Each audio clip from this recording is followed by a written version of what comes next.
So madaming fans nga po ang nagtatanong kung bakit tila wala man lang daw bang reaksyon ng ating pambansang kamauman ni Pacquiao sa naging tagumpay ng angas ng Pinas General Casimero laban kay Luis Nery. Kaya iniisip tuloy ng iba na baka daw masama talaga ang loob ni Pacquiao kay Cuadro Alas.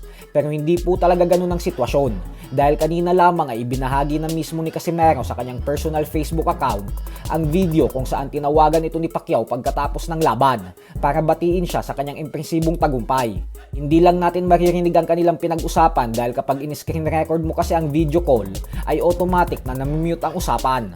Pero ganun pa man ay ito po ang magpapatunay na maayos ang relasyon ng dalawa sa kabila ng alitan ni Casimero at Sean Gibbons at ang ginawang pagkalas ni Cuadro Alas sa Entry Promotions. Kaya sana ito na ang magbigay ng kasagutan sa mga fans na nagsasabing galit daw ang ating pambansang kamao kay Casimero. Samantala, tiwalang-tiwala naman nga po ang trainer ng Moloney Twins sa lakas at kasikatan ni Casimero dahil ayon sa kanya ay naniniwala daw siya na kayang maging isang superstar ni Casimero sa kabila ng 37 na ang edad nito. Paliwanag nito na kung si Pacquiao daw ay nakapuno ng 55,000 katao sa isang venue sa Australia, ay tiwala umano siya na kayang mag-sold out ni Casimero ng 20,000 seating capacity na venue sa Australia. Kaya naman patuloy nitong inaamo at nililigawan si Cuadro Alas, kung saan hinihikayat nito si Casimero na sumama sa kanya sa Australia para sabay daw silang gumawa ng limpak-limpak na salapi. Kasi panigurado umano nakikita sila ng dahil sa star power, karisma at ang kinagaling ni Casimero sa sport ng suntukan. Pero syempre mahirap po itong desisyon para kay Casimero at malabo niya din itong patusin dahil alam naman natin na gusto nitong maging trainer. Ibig sabihin niyan ay kailangan magpaubayan ng kapatid na si Coach Jason. Bagay na malabong gawin ng magkapatid dahil solido talaga ang samahan ng dalawa sa hirap at ginhawa.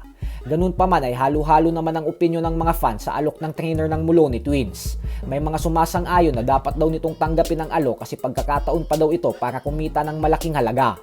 Habang may mga kumontra naman dahil baka daw perahan lang nito si Casimero tapos dayain lang ng mga hurado sa Australia katulad ng sinapit ni Manny Pacquiao kay Jeff Horn.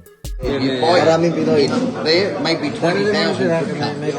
Pag lumabang I'm a live in Australia. We all make a lot of money. Sa kabilang banda naman mga idol ay kung atin nga pong matatandaan ay inanunsyo na ng WBC welterweight champion Ryan Garcia nitong nakalipas na buwan lamang na dedepensahan niya umano ang kanyang titulo sa British boxing superstar na si Conor Benn sa September 12. At kahapon lamang ay bumanat ito na hindi na daw siya makapag-antay pa kasi papatulugin niya daw talaga si Benn sa gabi ng kanilang bakbakan. Subalit sumagot nga po si Benn na pumirma na daw siya sa kontrata para magtuo sila. Pero ito umanong si Ryan Garcia ay hanggang ngayon umano ay hindi pa pumipirma. Kaya hindi pa daw opisyal na tuloy na ang kanilang laban. Ibig sabihin po niyan ay nagbitaw na naman ang salita si Garcia kahit hindi pa ito official.